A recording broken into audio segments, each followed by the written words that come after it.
Roma se encontraba en el cenit de su gloria extendida, desde las costas del Atlántico hasta los desiertos de Siria, bajo el mando de un solo hombre cuya ambición parecía no tener límites.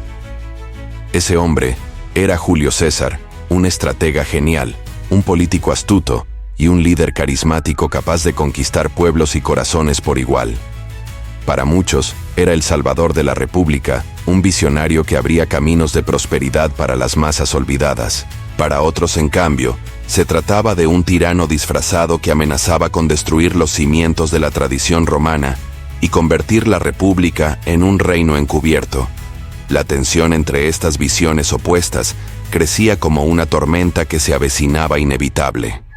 Los idus de marzo resonaban en el calendario con un peso ritual, cargado de supersticiones y augurios. Aquella fecha estaba marcada por los sacerdotes y por los presagios que acompañaban la vida cotidiana de los romanos. Ese día, en el año 44 a.C., se transformaría en un símbolo eterno de traición. El sol se alzó sobre la ciudad, y las piedras del foro guardaron el eco de pasos que cambiarían el curso de la historia. Las conspiraciones no nacen de la nada, germinan lentamente entre pasillos oscuros, palabras susurradas y miradas de recelo. Roma era un hervidero de rumores sobre un César que podría coronarse rey, y el solo pensamiento de esa palabra maldita despertaba el horror en los senadores guardianes de la tradición republicana.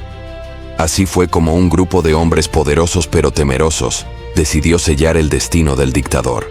Con dagas ocultas bajo las togas y juramentos de silencio entre las sombras, prepararon un complot cuyo eco atravesaría los siglos.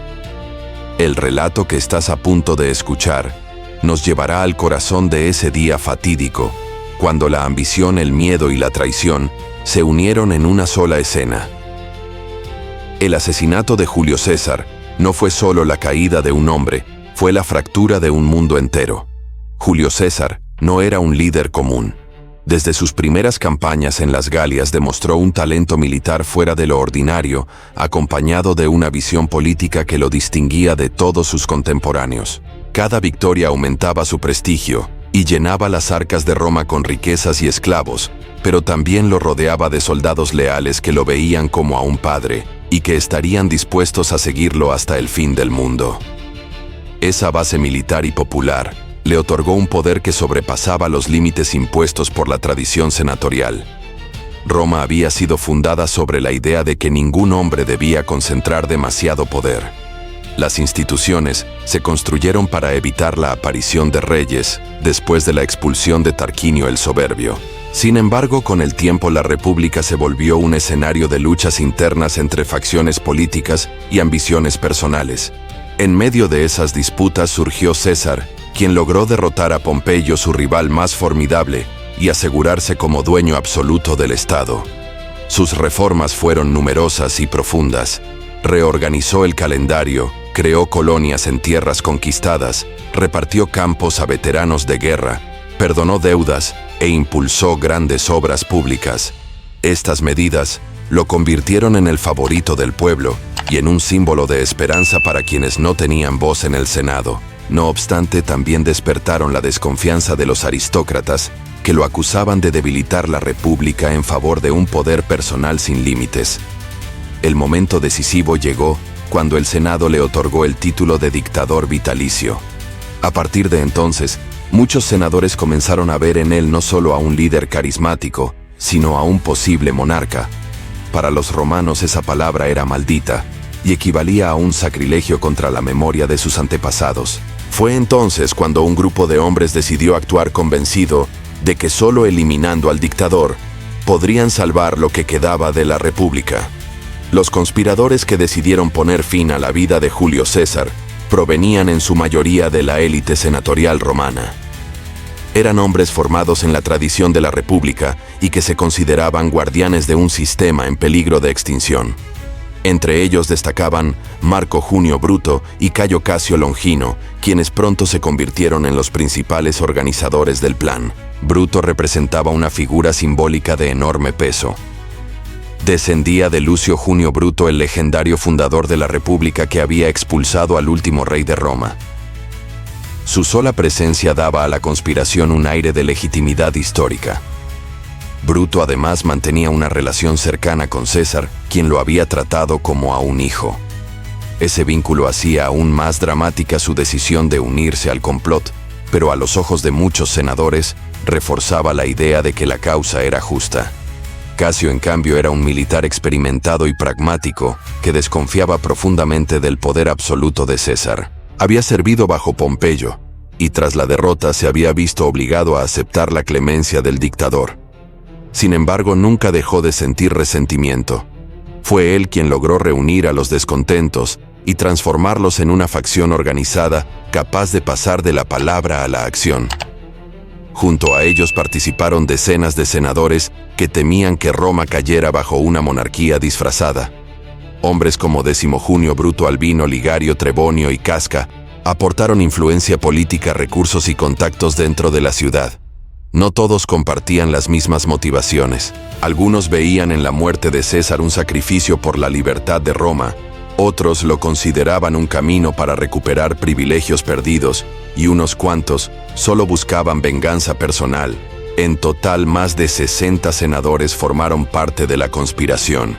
Se reunían en secreto y juraban que no se trataba de un asesinato vulgar, sino de un acto necesario para restaurar la república.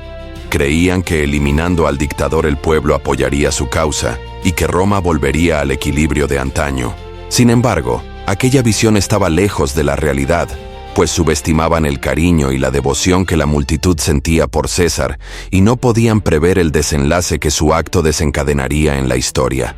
Los idus de marzo amanecieron en Roma con un aire extraño, como si la ciudad entera presintiera que algo decisivo estaba por suceder. Julio César despertó en su residencia acompañado de su esposa Calpurnia, quien angustiada le suplicó que no acudiera al Senado. Había tenido sueños funestos en los que veía el cuerpo de su esposo ensangrentado entre las ruinas de su casa. Los presagios de la noche se sumaban a advertencias de adivinos que habían señalado aquel día como peligroso. César, aunque inquieto, se mostraba incrédulo ante tales temores. No obstante, llegó a dudar lo suficiente como para considerar quedarse en su hogar. El ambiente en el Senado era tenso. Los conspiradores habían tomado posiciones estratégicas y aguardaban el momento preciso. Cuando César entró, fue recibido con una mezcla de respeto y falsa cordialidad. Se sentó en su silla rodeado de hombres que fingían lealtad pero que escondían dagas bajo sus túnicas. Marco Antonio, su aliado más fiel, fue apartado hábilmente por Trebonio, quien lo entretuvo con una conversación fuera del recinto, impidiéndole intervenir. La señal convenida llegó cuando Tilio Cimbro se acercó a César con la excusa de presentar una petición. Al ser rechazado, tiró de su toga como señal para que los demás actuaran. Casca fue el primero en asestar un golpe, aunque su mano temblorosa apenas hirió al dictador. César, sorprendido, se giró para defenderse, pero pronto fue rodeado por una lluvia de cuchilladas. Dagas se hundieron en su cuerpo una tras otra mientras los senadores gritaban, y el recinto se llenaba de caos. Entre los atacantes estaba Bruto, cuya participación fue la más simbólica. Según relatan las fuentes, cuando César lo vio levantar la daga, exclamó con amargura que incluso él, su hijo adoptivo, lo traicionaba. Aquel instante marcó el final del dictador, que ya sin fuerzas dejó de resistirse. El cuerpo de Julio César cayó a los pies de la estatua de Pompeyo, su antiguo rival, como si el destino lo colocara en un último gesto irónico. Los senadores huyeron aterrados tras consumar el crimen, dejando el cadáver ensangrentado en el suelo. Afuera, la multitud esperaba noticias sin imaginar la magnitud del suceso. El hombre más poderoso de Roma había caído no en un campo de batalla ni por manos extranjeras, sino bajo las cuchilladas de sus propios compañeros. Los idus de marzo se convirtieron desde entonces en un símbolo eterno de traición y tragedia. La muerte de Julio César no trajo la salvación de la República, como soñaban los conspiradores. En lugar de restaurar el equilibrio, abrió una herida que jamás cerró. Roma se sumió en un ciclo de guerras civiles donde la ambición de poder se desató con más fuerza que nunca. Marco Antonio y Octavio usaron el recuerdo del dictador asesinado como bandera para movilizar a las masas. El pueblo, que amaba a César, no vio en los conjurados defensores de la libertad, sino asesinos de su líder. El Senado perdió credibilidad y la República terminó desmoronándose. El vacío que dejó César no fue ocupado por una república renovada, sino por un nuevo régimen imperial que acabaría siendo aún más poderoso.